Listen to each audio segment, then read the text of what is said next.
नमस्कार विद्यार्थियों, आपका स्वागत है हिंदी फिल्मों में गीत संगीत भाग 2 में।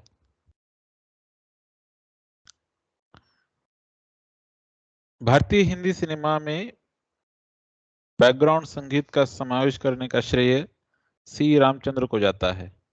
शहनाई का गीत आना मेरी जान संडे के संडे, पतंग फिल्म का गीत मेरे पिया गए रंगून, गोरे ओरे ओ बाके छोरे, किशोर और आशा का गाया गीत ईना मीना डी का सी रामचंद्र के संगीत की विविधता को दर्शाता है।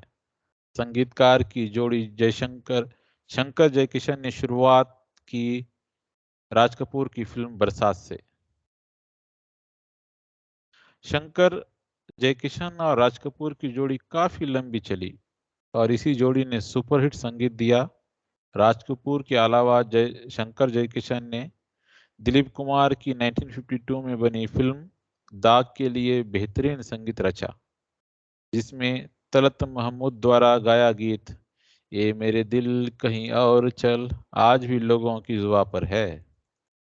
शंकर जयकिशन ने देव आनंद की फिल्म पतिता में भी अपना जौहर दिखाया। तलत महमूद द्वारा गाया गीत अंधे जहान के अंधे रास्ते और है सबसे मधुर वो गीत काफी लोकप्रिय हुए। संगीतकार मदन मोहन के आने से पहले गजल हिंदी फिल्म संगीत से दूर ही थी। फिल्म अदालत 1958 में आई फिल्म में उनको ये शिकायत है कि और ये हसरतों के दाग जिसे लता ने गाया, मदन मोहन के संगीत में गजल का भी कभी न भूलने वाला आयाम बना। इन्हीं के संगीत निर्देशन में 1957 में फिल्म देख कबीरा रोए में तलत महमूद द्वारा गाई गजल हमसे आया न गया गजल का उत्तम नमूना बना। मदन मोहन ने मायरी कासे कहो हम है मता ये कूचा ओ बाजार की तरह और बैया न धरो आदि ऐसे क्लासिकल संगीत के नमूने हैं जो मदन मोहन ने फिल्म दस्तक में दिए हैं और जिन्हें लता ने आवाज दी थी। इस फिल्म के संगीत के लिए मदन मोहन को राष्ट्रीय पुरस्कार से पुरस्कृत किया गया। संगीत डायरेक्टर खयाम की शुरुआत सन 1952 में फिल्म फुटपाथ से होती है, जिसका गीत है शाम गम की कसम से धमाके के साथ हुई। फिर सुबह होगी ये भी खयाम ने शानदार संगीत दिया था, लेकिन फिल्म शोला और शबनम और शगुन के बाद वह कहीं खो गए। दोबारा उनकी वापसी यश चोपड़ा की फिल्म कभी कभी से हुई। उसके बाद उन्होंने उमराव जान और रजिया सुल्तान का संगीत डायरेक्शन किया और इस फिल्मों का संगीत मील का पत्थर साबित हुआ। 1950 के दशक में रोशन ने केदार शर्मा की फिल्म बावरे नैना का संगीत डायरेक्शन किया, जो हिट रहा। रोशन ने इस फिल्म में हरियाणवी लोक संगीत का प्रयोग किया। सुन बैरी बालम सच बोल अब इब क्या होगा हर एक की जुबां पर आ गया। इन्हीं की कंपोजिशन मुझे सच सच बता दो क्या, जिसे मुकेश और गीता रॉय ने आवाज दी थी, और तेरी दुनिया में दिल लगता नहीं जिसे मुकेश ने गाया था, आज भी संगीत प्रेमियों की पसंद बने हुए है। इन गीतों के रचयिता निर्माता निर्देशक केदार शर्मा स्वयं थे। बरसात की बात की कव्वालियां, ताजमहल, चित्रलेखा और ममता के मधुर गीतों के लिए रोशन आज भी याद किए जाते हैं। शंकर जयकिशन का गहरा जुड़ाव राज कपूर के साथ था। एस डी बर्मन और बाद में आर डी बर्मन अंत तक देव आनंद के साथ जुड़े रहे। सचिन देव बर्मन ने बिमल राय की फिल्म देवदास, सुजाता और बंदिनी के लिए यादगार संगीत दिया। सचिन देव बर्मन ने गुरुदत्त की फिल्म प्यासा और कागज के फूल का भी संगीत डायरेक्शन किया था। जो आज भी संगीत प्रेमियों के दिल में बसा हुआ है। रिदम किंग संगीत निर्देशक ओपी नैयर की संगीत यात्रा कठिन जरूर रही, लेकिन उन्हें शानदार संगीत के लिए याद किया जाता है। सन 1952 में फिल्म आसमान के लिए उन्हें पहला ब्रेक मिला। गुरुदत्त ने उनकी प्रतिभा को पहचाना और उन्हें अपने साथ जोड़ लिया। ओपी नैयर ने गुरुदत्त की लगातार 3 फिल्मों में सुपरहिट संगीत दिया। फिल्में थी Aar Paar, Mr and Mrs 55, CID, और गीता राय दत्त ने अपनी सर्वश्रेष्ठ गायन ओपी नैयर के संगीत डायरेक्शन में ही किया। बाबूजी धीरे चलना, लो मैं हारी पिया और मोहम्मद रफ़ी के साथ सुन सुन जालिम, इधर तुम हंसी हो जैसे गीतों को कौन भुला सकता है। नैयर को नया दौर के लिए एकमात्र फिल्म फेयर अवार्ड भी मिला, जिसमें उन्होंने पंजाबी लोक संगीत का भरपूर प्रयोग किया था। उड़े जब जब जुल्फे तेरी और रेशमी तलवार कुर्ता जाली का इस फिल्म के अमीर गीत है। सलील चौधरी के संगीत में पूरब और पश्चिम का फ्यूजन साफ दिखाई देता है। 2 बीघा जमीन, नौकरी, मधुमती, परख आदि का संगीत कालजयी साबित हुआ। ये सारी फिल्में बिमल रॉय की थी। 50 के मध्य दशक में जयदेव संगीतकार बनकर उभरे। मुझे जीने दो, हम दोनों, रेशमा और शेरा जयदेव के शानदार संगीत की गवाह है। 50 और 60 के दशक को फिल्म संगीत का स्वर्ण काल, गोल्डन ईरा कहा जाता है। उस दौर के सभी संगीतकारों के संगीत को आज भी उनके हस्ताक्षर से जाना जाता है। संगीत की शुद्धता, उसकी मधुरता और आत्मा की गहराई तक उतरने का गुण 50 के दशक के संगीत में था, और इसका श्रेय उस दशक के निर्माताओं और डायरेक्टरों को भी जाता है, जो फिल्म संगीत को फिल्म की आत्मा मानते थे और संगीतकारों के साथ हर कदम मिलाकर फिल्म का निर्माण करते थे। 50 के दशक के फिल्म संगीत के लिए उतना महत्वपूर्ण था जितना कहानी और किरदार।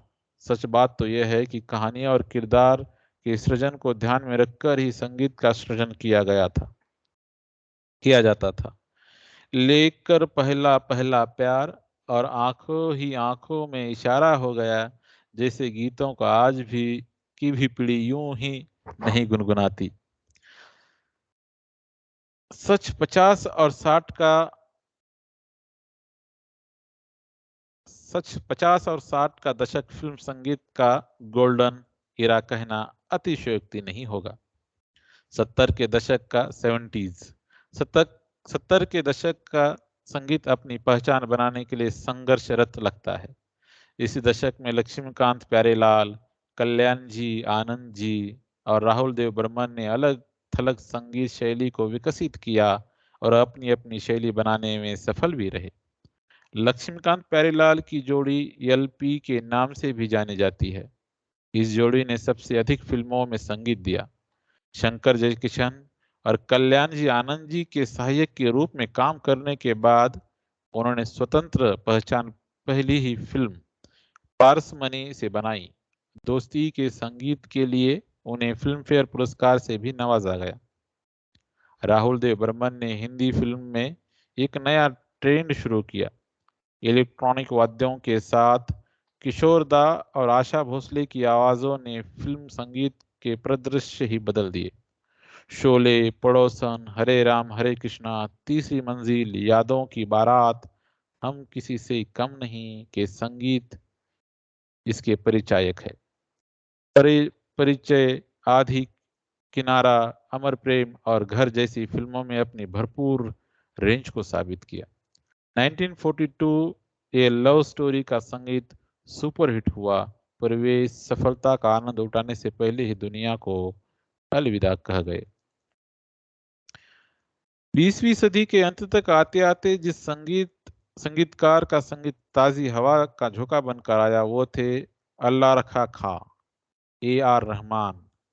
ए आर रहमान ने कम उम्र में ही सफलता का स्वाद चख लिया। 14 फिल्म फेयर अवार्ड, 4 राष्ट्रीय पुरस्कार, बाफ्टा से लेकर गोल्डन ग्लोब, ग्रैमी और ऑस्कर तक प्रतिष्ठित पुरस्कार विजेता रहमान ने अपने करियर की शुरुआत की थी रोजा से। फिर उन्होंने रंगीला, बॉम्बे, रंगीला, ताल, लगान, रंग दे बसंती, जोधा अकबर से लेकर स्मॉल डॉग मिलीनियर, जाने तू या जाने ना में विविधता का परिचय दिया। शास्त्रीय संगीत, सूफी संगीत, कर्नाटक संगीत और कव्वाली तक पर उनका पूरा पूरा अधिकार है। इस समय के सबसे वे सफलतम संगीतकार है। संगीतकार जोड़ियों से आगे जाने वाली तिकड़ी है शंकर एहसान लॉय की। रहमान के बाद उन्होंने किशन मिशन कश्मीर, दिल चाहता है, कभी अलविदा न कहना, माय नेम इज खान, तारे जमी पर में अत्यंत कर्णप्रिय संगीत दिया।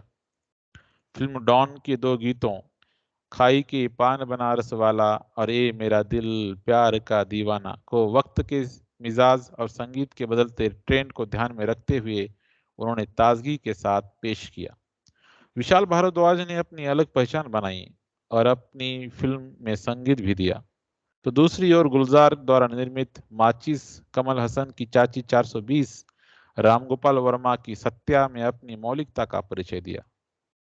विशाल शेखर की जोड़ी भी अपने संगीत को लेकर चर्चा में है। ओम शांति ओम, सलाम नमस्ते, टशन और दोस्ताना के संगीत ने साबित कर दिया कि उनमें असीम संभावनाएं हैं।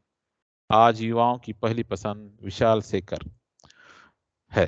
दूसरी कुछ जोड़ियां भी इधर चर्चा में आई है। सलीम सुलेमान को डोर चक दे इंडिया, रब ने बना दी जोड़ी कुर्बान के संगीत के लिए ने लोकप्रियता के शिखर पर खड़ा कर दिया।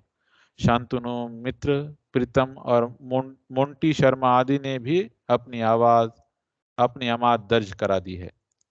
जद्दन बाई, सरस्वती देवी और उषा खन्ना जैसी महिला संगीतकारों के बाद स्नेहा खालविलकर ने ओए लकी लकी ओए और लव सेक्स और धोखा में अच्छा संगीत देकर पुरुष संगीतकारों के वर्चस्व को चुनौती दे डाली। अमित त्रिवेदी ने देवडी में नए ए तेरा इमोशनल अत्याचार और वेकअप सील्ड में एक तारा जैसे गीत बनाकर अपना एक दर्शक वर्ग पैदा कर लिया। सरगम का यह सफर अनवरत जारी है। पिछले 2 दशकों का संगीत कर्णप्रिय तो है ही, इसके बावजूद कालजयी नहीं है। आज भी 60 साल के पहले के संगीत डायरेक्टरों के गाने और उनकी धुनों को संगीत प्रेमी गुनगुनाते हैं। जबकि 2 दशकों में आई धुनें लोकप्रिय और कर्णप्रिय तो थी, लेकिन संगीत प्रेमियों के दिलों में समाने और उनके दिलों पर राज करने में असमर्थ रही। फिल्म संगीत के पुरोधा अनिल विश्वास ने इस लेख से भेंट वार्ता कहा था कि शरद फिल्म संगीत में पिछले 70 वर्षों में बहुत बदलाव आए। तकनीक, आधुनिक उपकरण और सुव्यवस्थित साउंड स्टूडियो आदि आदि। हमारे जमाने में एकमात्र माइक्रोफोन पर गाना और कोरस रिकॉर्ड किए जाते थे। हम तो 4-5 साजों पर ही धुन रिकॉर्ड कर लेते थे। आज तो 100 से ऊपर तक के साज इस्तेमाल किए जाते हैं।